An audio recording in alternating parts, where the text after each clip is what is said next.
Today is the 20th of August, 2025. I'm going to talk about these meetings that are going on or have just been going on, have been finished now. In Washington, D.C., everyone is talking about them. What do we make of them? Well, I want to go a little bit, if not deeper, at least to talk about a different way of looking at it. I'm looking at them there and all the, what people are saying about it, the European leaders being called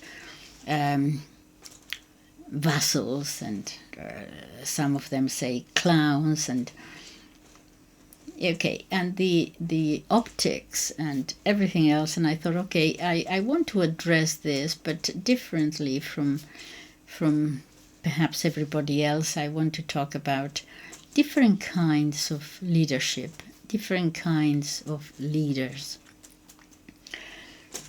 There are two kinds of leaders: those who know their mind and those who follow orders. Some lead with a sense of destiny, whether you agree with them or not. Others manage, they adapt, they keep the machine running.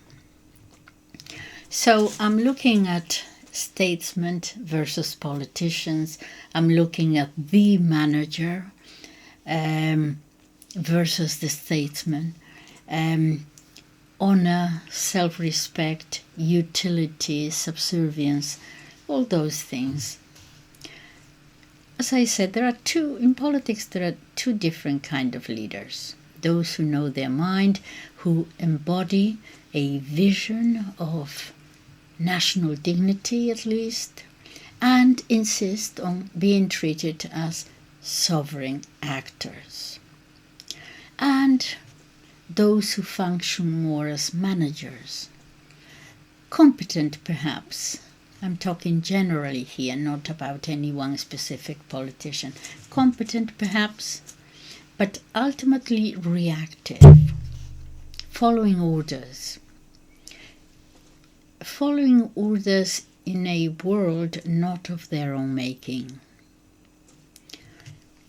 Sovereign versus vassal, because sovereignty comes at enormous cost. The independent, the sovereign statesman, it may come at enormous cost. While vassalage comes with material security, career security, but sometimes loss of dignity.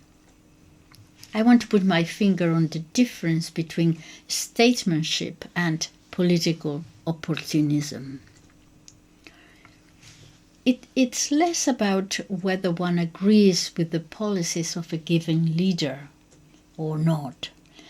More about whether that leader is driven by conviction, self-respect, a coherent vision, or whether he bends with the winds of expediency and patronage. Leaders who know their mind, and you have conviction there, and in a way self-respect. Those are figures who, rightly or wrongly, embody a strong sense of national dignity and vision. The independent statesman, let us call him. I'm going to give examples from the past. Not going back to the Roman Empire. Charles de Gaulle is the first kind. France was broken in 1940, and he had no army, no state, no power. But he stood in London and declared, France still lives. Not because it was realistic, but because it was honorable.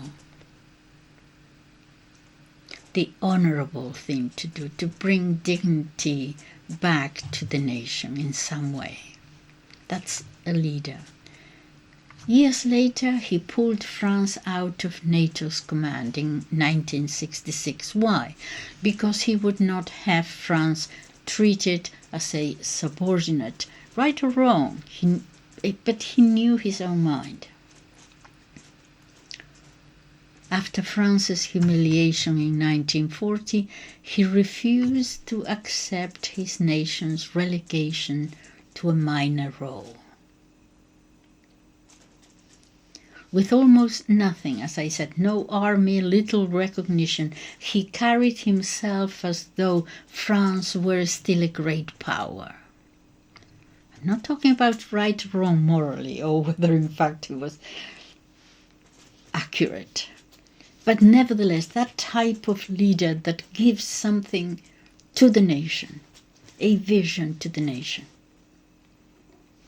He carried himself as though France were still a great power. It wasn't. But France still today, they are the National Security Council. Why? After the war, as I said, he pulled France out of NATO's integrated command in 1966 to assert independence. Okay, call it, arrogance, whatever it might be, but to assert independence, even at the cost of a lot of tension with the United States. So not because it was useful in the short term, no it wasn't, but because he believed that France, his France, wanted to be France independence of judgment, of subservience to others. So he insisted on being treated as a great power after World War II, even when militarily was dependent on the Allies. Do you see what I mean? Winston Churchill, same spirit. I know there are different interpretations about why the war happened and why he went into war. I'm not saying that these people are saints. I'm saying that they are truthful in reflecting they see it a destiny or a mission, and they are faithful to it, and they will not bend. In 1940, Britain was alone. Europe had fallen. Every calculation said negotiate with Hitler. Churchill refused. He chose defiance over pragmatism, realism, because at that time honor to him mattered more than survival. Churchill, 1940. Logic suggested that Britain should negotiate. The empire was overextended. Europe had collapsed. America was not yet in the war. But Churchill refused. He chose defiance over accommodation. Not because it was practical, but because it was honorable. And he carried Britain's fate on the weight of his own conviction. I'm saying that this is a leader. Yeah, we all acknowledge that. Churchill, 1940. With Britain isolated, he chose defiance rather than accommodation with Nazi Germany. He refused to follow the realistic path of appeasement. And so what I'm saying is that these are men, not mouthpieces. Such figures, whether we agree with them or not, project self-respect. They stand as if driven by something beyond themselves. Something beyond themselves. A principle, a destiny, a sense of honor. There are others. Otto von Bismarck, for example, engineered German unification with ruthless pragmatism, but always with a coherent strategy of balancing powers in Europe, not subordinating Germany's destiny to any outside patron. We could even talk about Ataturk, Mustafa Kemal. As I said, you don't have to agree with them, but reshaped Turkey with radical reforms, often against foreign pressure, grounding his authority in an idea of Turkey's sovereignty rather than compliance. I repeat, these figures were not saints. They were often authoritarian. They were often arrogant, even reckless. But they radiated the sense that they were their own men, not mouthpieces. Such figures, whether we agree with them or not, project self-respect. They stand as if driven by something beyond themselves, a principle, a destiny, a sense of honor. Now, leaders who follow orders, we see dependency, we see utility, we see self-interest. Contrast, for example, de Gaulle with Philippe Pétain. He chose collaboration with Nazi Germany. He called it realism. Let's be pragmatic about what is happening here. And in the short term, it gave him security. But in the long run, it left only, ultimately, dishonor. Or think of today's technocratic leaders. To some, not to me, but to some they might appear polished, to some even intelligent. Personally, I think they're very intellectually, they're very third-rate, all of them, but that is not the point of this video here. The point is that even if you think that they are intelligent and polished and whatever, they sound like administrators. Administrators and managers of an order, a power larger than themselves. They sound as if they are following orders, hence the lack of self-respect. Self-respect is that they lack respect, I think, is evident in how they comport themselves sometimes. Not statesmen, managers.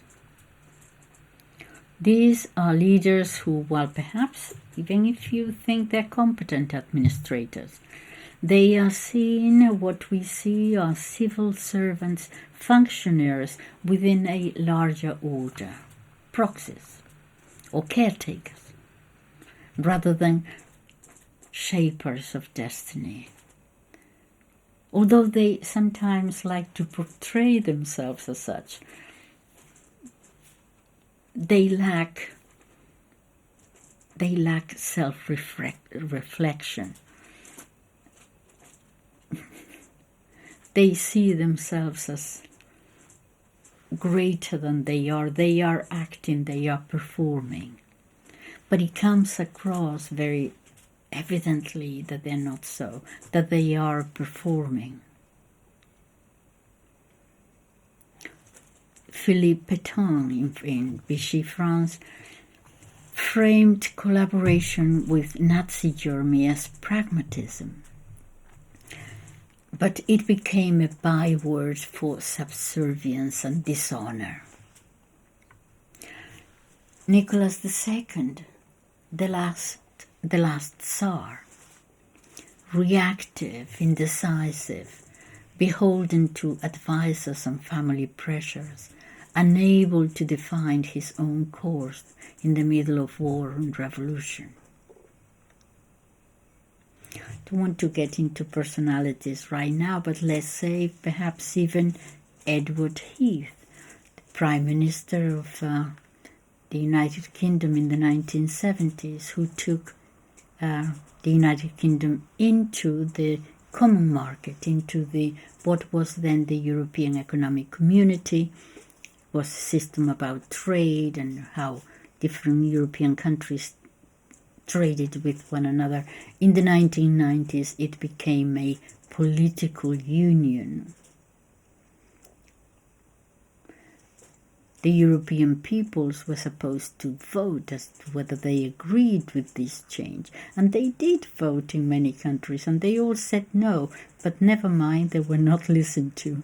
And in some cases, they were made to vote again. And in any case, they had written a constitution.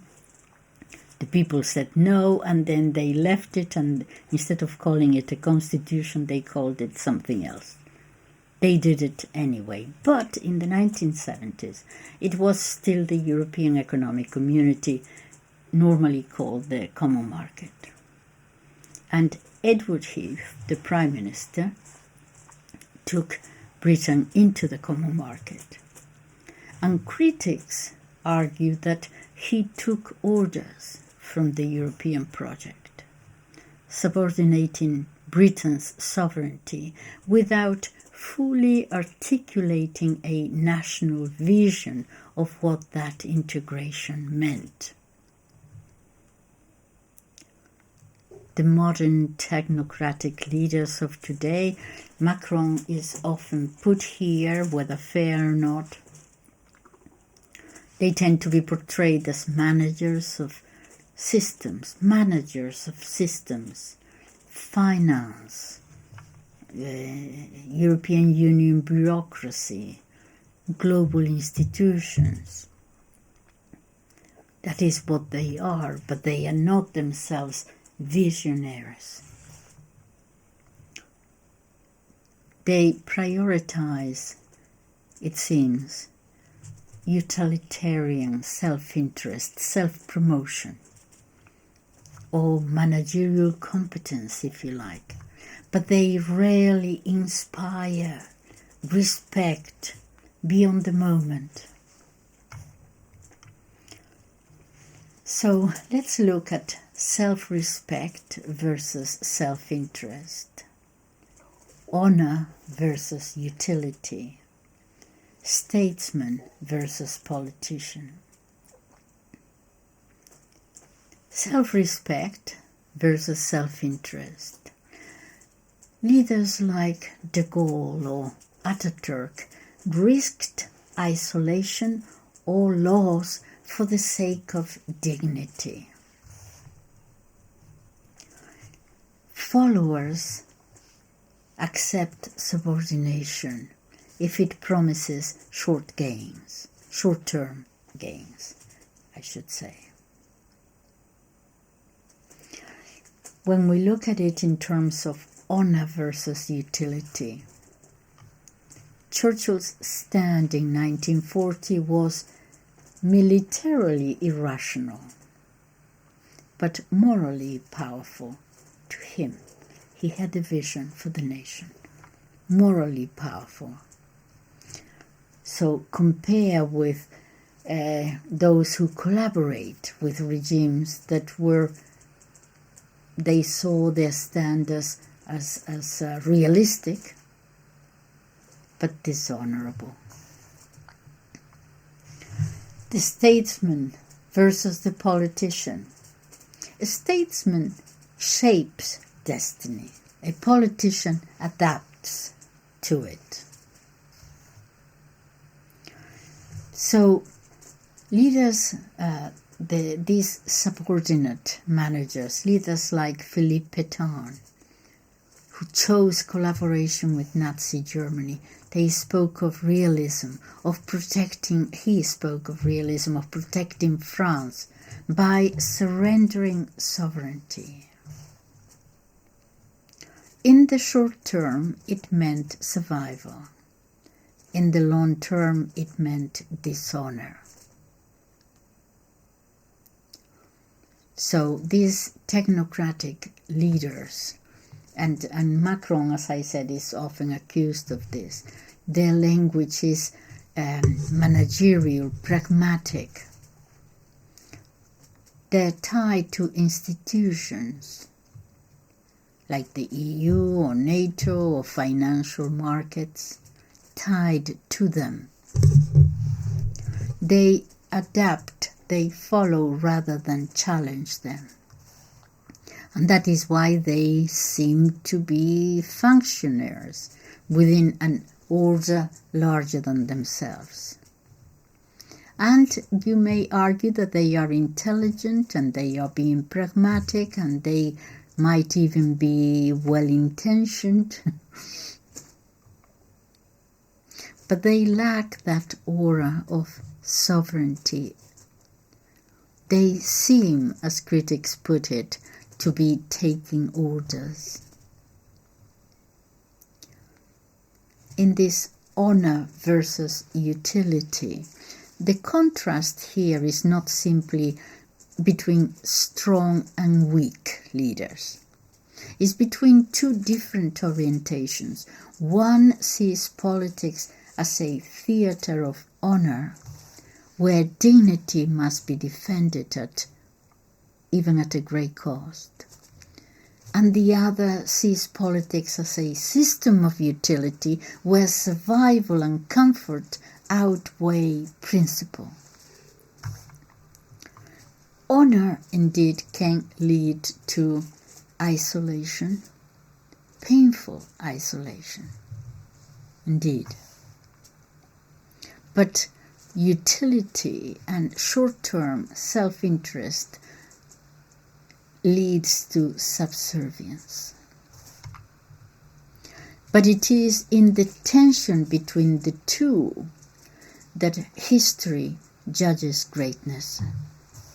The question for us today is, when we look at today's leaders, whether in Europe, America, or elsewhere, the question is not just whether they are clever or effective. The deeper question has to be, do they know their own mind?